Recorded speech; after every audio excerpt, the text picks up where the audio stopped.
faculty of Department of Botany as well as other departments of University of Jammu.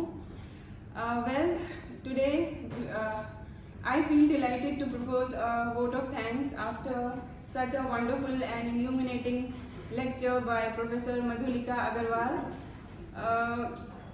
So I, on my personal behalf and on behalf of Department of Botany, would like to thank Dr. Madhoolika ma'am for such a wonderful lecture and accepting our request to be here with us and inspiring all of us, especially our young minds. So thank you ma'am. I would also like to thank Professor Rakesh Vaid, Coordinator, Institution Innovation Council, for marking your presence and to be here with us. Thank you sir.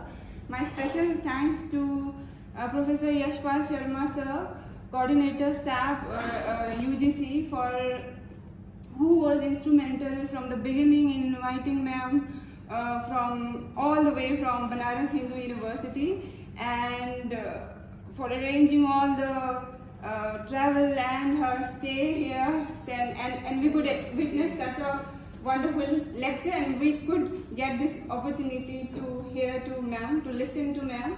And let me tell you, dear students, not all of us get this opportunity to listen to such a great lady, to listen to such a great scientist, a women scientist I should say. Thank you very much sir. My sincere thanks also goes to Professor Livelihood ma'am, Head Department of Botany and President Institution Innovation Council, for coming up with this idea for organizing a lecture of Madam under Institution Innovation Council. Thank you ma'am. And my thanks also goes to all our senior colleagues, Professor Namada ma'am, Professor Sushil sir, Dr. Sikandar sir, Dr. Geeta ma'am, Dr. Harish sir, and Dr. Sajan and Dr.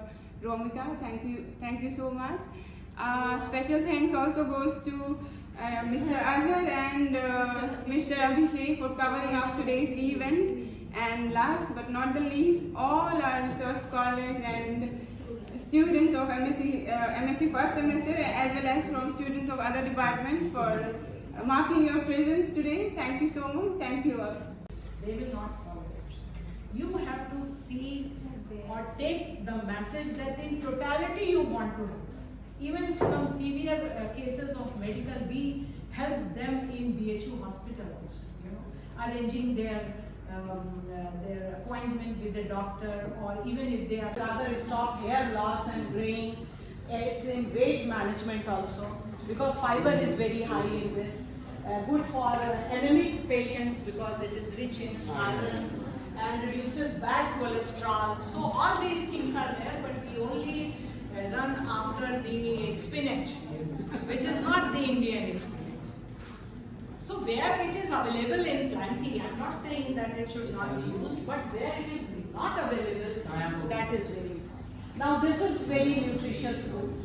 So now when we have shown them that what is the vitamin and mineral content in that, so all these studies are not only to let them know, but scientifically also to prove them that these are important.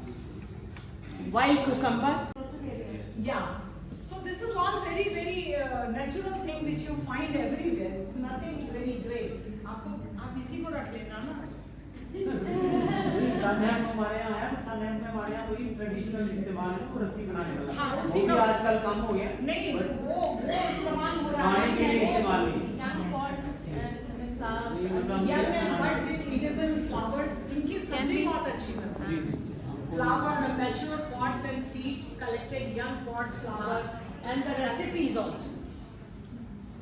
Then wild amaranthus है, लेकिन उसको utilise कौन करता है? Problem is है तो हमारे पास सब कुछ है, बट उस है को हमें बदलना है, because university and wherever I go, if I have been asked to deliver a lecture, and if students are going to come over there, not only just research scholars, I always feel very good. So with that happiness inside me, I'm here to talk to you about something which is different than basic science, so probably you will not get bored with that sort of thing over there.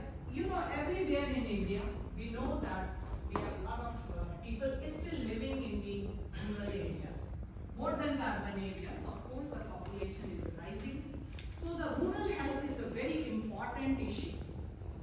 And of course, food security, it's the rural people who provide us the food security. But for them, the food security is a problem. And why that food security is a problem? That's a very important issue. Because of that, they leave their villages and they move to the urban areas for a job, petty job. And of course, that is related to their livelihood. So this important part we are doing. And as you know that for the sustainable development, which is a goal for generations, we have talked about development always, but that development is only the present development.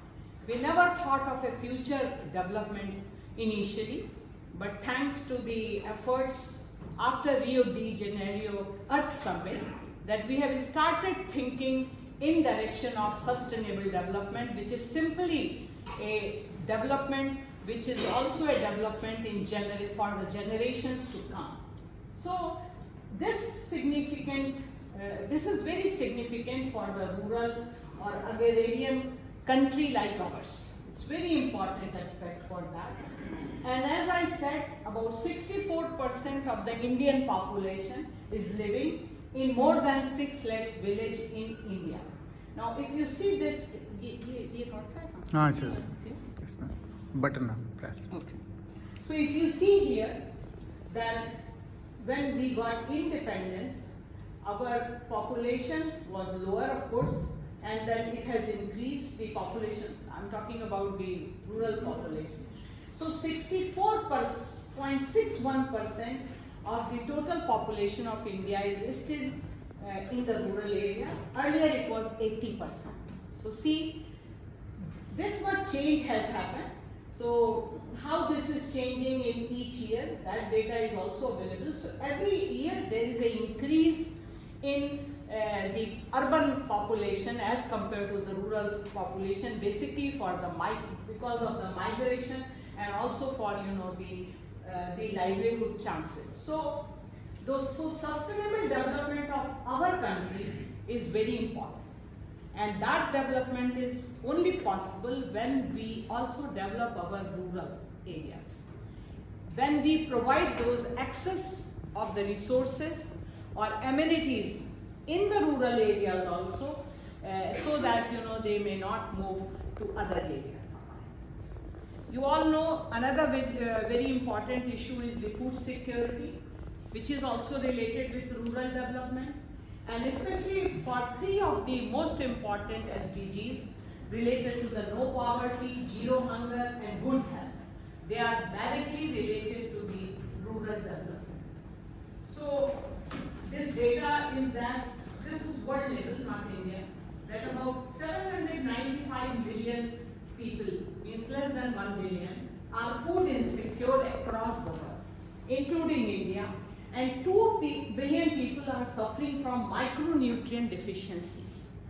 So the most important thing is that when we talk about food security, it is just not the population will multiply, we need more resources, we need, and especially the land area is that way. The water availability is not going to increase. So how we will going to do that, that is the problem. Of this, there are multiple drivers. Heredity stress is a driver, which is more if you see here in African countries or in some of the Middle East countries. If you see heat stress, that is also very severe in these countries. Of course, we are also having that. If you see the flood events, all over the world, the maximum impact of floods are in China and in India. So these are the broader, just to set a stage for my talk. I just took put those slides.